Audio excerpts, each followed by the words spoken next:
اور ایک ملک کو پورے کو انہوں نے یرغمال بنایا ہوا ہو، جہاں پہ فوج نے انہی مولویوں کو ساتھ ملا کے ایک پورے نظام ریاست پر قبضہ کر رکھا ہو، کہ وہ ایک الیکٹڈ حکومت کو ایک care taker prime minister select کرنے کے قابل بھی نہ چھوڑیں۔ کیا آپ کو لگتا ہے قائد اعظم اس پاکستان کا خواب دیکھ رہے تھے؟ یہ قائد اعظم کا خواب تھا۔ رات میں سن رہا تھا army chief general Asim Munir صاحب کی تقریر، انہوں نے کہا کہ پاکستان کلمے کے نام پر بنا ہے اور اس کو دنیا کی کوئی طاقت ختم نہیں کر سکتی۔ سر 71 میں ہمیں ختم کر گئی، ہم وہ جناح کا پاکستان نہیں رہے، جناح کا پاکستان ٹوٹ گیا۔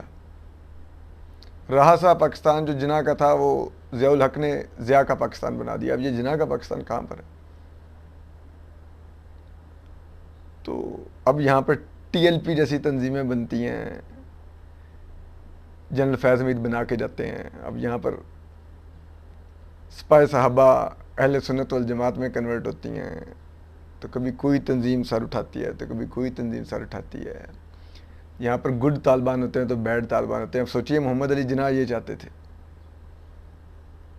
میں تو چاہوں گا army chief general Asim Munir بھی اپنے دل پر ہاتھ رکھ کے سوچیں کہ کیا محمد علی جناح یہ پاکستان چاہتے تھے؟ وہ یہ چاہتے تھے اس ملک کے اندر ہو؟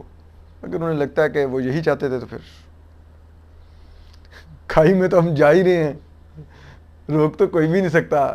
تو آرمی چیف ذرا ایک گیئر اور لگا کے گاڑی تیز کر دیں، بے شک ہمارا کیا، چلے جائیں گے کھائی کے اندر، جا ہی رہے ہیں نا، 76 سال سے اوپر تو نہیں نہ گئے، نیچے ہی گئے ہیں۔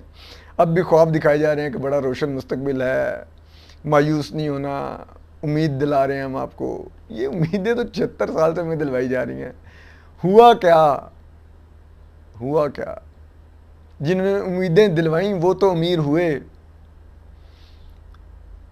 انہوں نے تو باہر بھی جائیدادیں بنائیں، لیکن ہم جیسے عوام کے پلے کچھ نہیں بچا، ہم بھوکے ننگے ہو گئے۔ آج تاریخی انفلیشن ہے اس ملک میں۔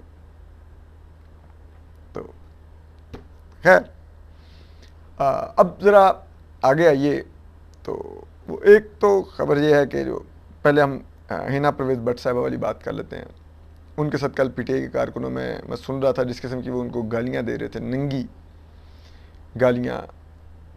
اب اندازہ کیجئے، یہ برطانیہ ایک مہذب ملک ہے، ایک ڈیولپڈ کنٹری ہے، وہاں پر یہ پڑھے بڑے ہیں، وہاں پہ انہوں نے یونیورسٹی میں تعلیم حاصل کی ہے، وہاں پر رہتے ہیں۔ یہ کس قسم کا سیاسی کلچر ہے جو پی ٹی آئی نے پروان چڑھایا؟ وہاں پر رانا ثناء اللہ کی گاڑی کے پیچھے بھاگ رہے ہوں گے، جیسے کتے نہیں بھاگ رہے ہوتے، آوارہ کتے اب گلی میں ہوں تو پیچھے بھاگتے۔ جج ہمایوں دلاور اپنی فیملی کے ساتھ جا رہا ہے، اس کے پیچھے بھاگ رہے ہیں۔ حنا پرویز بٹ کو ننگی ماں بہن کی گالیاں دے رہے ہیں، اس کے ساتھ چلتے بوتل مار رہے ہیں، ان کے ساتھ ان کا نوجوان بیٹا ہے۔ یہ ہراسمنٹ کا کون سا لیول ہے؟ اور یہ عمران خان صاحب اس ہراسمنٹ کی تبلیغ کرتے تھے کہ تمہیں کوئی رشتہ نہیں دے گا، تمہارے بچوں کو کوئی اسکول میں پڑھنے نہیں دے گا، اور پھر ہوا کہ لوگوں کے بچوں کو، پی ٹی آئی کے لوگوں کے بچوں نے گالیاں دی اسکول کے اندر، مار پیٹ کی، اور آج یہی کچھ برطانیہ میں ہو رہا ہے۔ یہ فاشزم نہیں تو کیا ہے؟ یہ کیا ہے آخر؟ اور پھر جواب دے رہے ہیں کہ جب وہ پی ٹی آئی کی خواتین کو 9 مئی کے بعد اٹھایا گیا تو آپ میں سے کوئی بولا؟ اور وہ کیا نام ہے، یہ ہے بھائی، کیوں نہیں بولے؟ سارا وقت پوری نون لیگ پٹواری لیگ مجھے ٹرول کرتی رہی، وہ کیونکہ میں وہ کوریج کر رہا تھا شری مزاری صاحبہ کے کیس کی، تو ہم تو بول رہے تھے بھائی، تب بھی بول رہے تھے، اس سے پہلے بھی بولتے ہیں۔ نہیں تو عمران ریاض اٹھایا گیا، اس کی بھی ہم نے مذمت کی اور کہا چھوڑ دو یار، اس کے ماں باپ یہ ڈیزرو نہیں کرتے، اس کا آئینی حق ہے، اس کو قانونی حق ہے، اس کو عدالت میں پیش کرو۔ ہم تو بولتے ہیں، لیکن یہ آپ کون سی نسل تیار ہو گئے ہیں؟ اور وہ میں ہمیشہ کہتا ہوں کہ بیرون ملک مقیم یوتھیے جہالت میں پاکستان میں موجود یوتھیوں سے 9,000 نوری سال آگے ہیں. مریم نواز صاحبہ سے انہوں نے بدتمیزی کی, عظمیٰ بخاری صاحبہ سے انہوں نے بدتمیزی کی. ٹھیک ہے, کس سے یہ بدتمیزی نہیں کر چکے؟ میں اپنی مرد پولیٹیشنز کا صرف خواتین پولیٹیشنز آپ کو گنوا رہا ہوں. مریم اورنگزیب صاحبہ سے یہ بدتمیزی کر چکے ہیں. ٹھیک ہے, لیکن ان سب خواتین نے گریسفلی یہ سب کچھ فیس کیا. وہ میں ویڈیو دیکھ رہا ہوں ہنا پرویز بٹ صاحبہ کی, وہ اور ان کا بیٹا خاموشی سے چلتے جا رہے ہیں اور یہ گالیاں دے رہے ہیں. یہ اس پہ بھی آپ کو شرم نہیں آ رہی کہ یار وہ تمہیں کچھ کہہ رہی نہیں ہے, اور ان کے ساتھ ان کا نوجوان بیٹا ہے. اس بیٹے کے دل پہ کیا گزری ہوگی کہ اس کی ماں کو یہ سب کچھ کہہ رہے ہیں. آپ کے گھر میں ماں نہیں ہے, بہن نہیں ہے, بیٹی نہیں ہے. سوچئے خدا نہ خواستہ کل آپ کی ماں بہنوں کے ساتھ بھی یہی ہوگا, کیونکہ کارما ضرور ہوتا ہے. عمران خان جو کچھ کرتے رہے اپوزیشن کے ساتھ, آج سب کچھ خود بھگت رہے ہیں, اور آپ کو بڑی تکلیف ہو رہی ہے کہ عمران خان کیوں بھگت رہا ہے. کل اللہ کبھی نہ کرے, لیکن مجھے نظر آ رہا ہے کہ اسی طرح آپ کی مائیں, بہنیں اور بیٹیاں بھی سڑکوں کے اوپر نشانہ بنیں گی. بہرحال ہماری نیک تمنائیں اور دعائیں ہنا پرویز بٹ صاحبہ کے ساتھ ہیں, اور انہوں نے جو کچھ فیس کیا, آپ ان کی سیاسی رائے سے اختلاف کیجئے. مجھے ان کی کئی دفعہ ٹویٹس بڑے عجیب و غریب لگتے ہیں, میں اس کو مذاق بھی اڑا دیتا ہوں, لیکن وہ یہ ڈیزرو نہیں کرتی تھی. کوئی بھی خاتون یہ ڈیزرو نہیں کرتی. اور پاکستان کی تو ویسے ہی پالیٹکس میں بہت کم خواتین آتی ہیں, لوگ اپنی بیٹیوں کو بھیجتے ہیں. تو اگر وہ اس آٹے میں نمک کے برابر جو خواتین ہیں ان میں سے وہ ایک خاتون ہے, تو شی ڈیزرو رسپیکٹ. اور رسپیکٹ تمام خواتین کی ہونی چاہیے, چاہے وہ پی ٹی آئی کی ہوں, چاہے پیپلز پارٹی کی ہوں, چاہے پی ایم ایل این کی ہوں, سب کی رسپیکٹ ہونی چاہیے. They deserve it. اب اس سے آگے آ جائیے تو یہی فاشزم آپ کو پتا, اسی فاشزم میں ایک یہ جماعت پوری تیار ہوئی. اب اس میں عمران خان صاحب کے بھانجے ہیں حسان نیازی صاحب. وہ پہلے بھی 9 مئی سے پہلے بھی بار بار جنرل آصف منیر اور دیگر لوگوں کو دھمکیاں دیتے تھے پریس ٹاکس میں. ہسپتال پر انہوں نے حملہ کیا,